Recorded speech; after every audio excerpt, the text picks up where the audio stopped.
அப்போ ரட்சிக்கப்பட்ட எல்லார் மேலையும் ஆதாமுடைய நாசி குழாயில எப்படி இயேசு ஊதி ஆதாம ஜீவ ஆத்மாவா மாத்தினாரோ, இப்ப அதே போலதான் உங்க மேலாக கர்த்தர் ஊதி உங்களுக்கு மேலாக தன்னுடைய மகிமையை, ஆதாம் இழந்த அந்த மகிமையை, ஆதாம் இழந்த அந்த அபிஷேகத்தை, ஆதாம் இழந்த தேவ ஜீவனை உங்க மேலாக கர்த்தர் ஊத்தி இருக்கிறார். இப்ப கவனிங்க.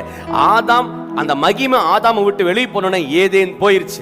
அந்த மகிமை ஆதாம் விட்டு வெளியே போனோன்னே பிள்ளைகளுக்குள்ள திருமணத்துக்குள்ளாக சண்டை. அந்த மகிமை ஆதாம் விட்டு வெளியே போனோன்னே ஆதாம் என்ன ஆயிட்டாரு? தேவனிடத்துல இருக்கிற நன்மைகள் எல்லாத்தையும் பெறாம போனார். ஆனா இப்போ அதே மகிமை உங்க மேலாக வந்துட்டா உங்களுக்கு ஏதேனும் உங்களை விட்டு விலகாது.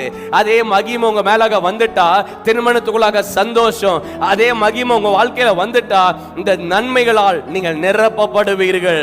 இதுதாங்க உங்களுக்கு நம்பிக்கை. அவர் உங்களை அழைத்தபடியால் உங்களுக்கு ஒரு நம்பிக்கை இருக்கு. என்னன்னா என்ன நடந்தாலும் நீங்க தோல்வி அடைய மாட்டீர்கள். என்ன நடந்தாலும் நீங்க ஏமாந்து போக மாட்டீர்கள்.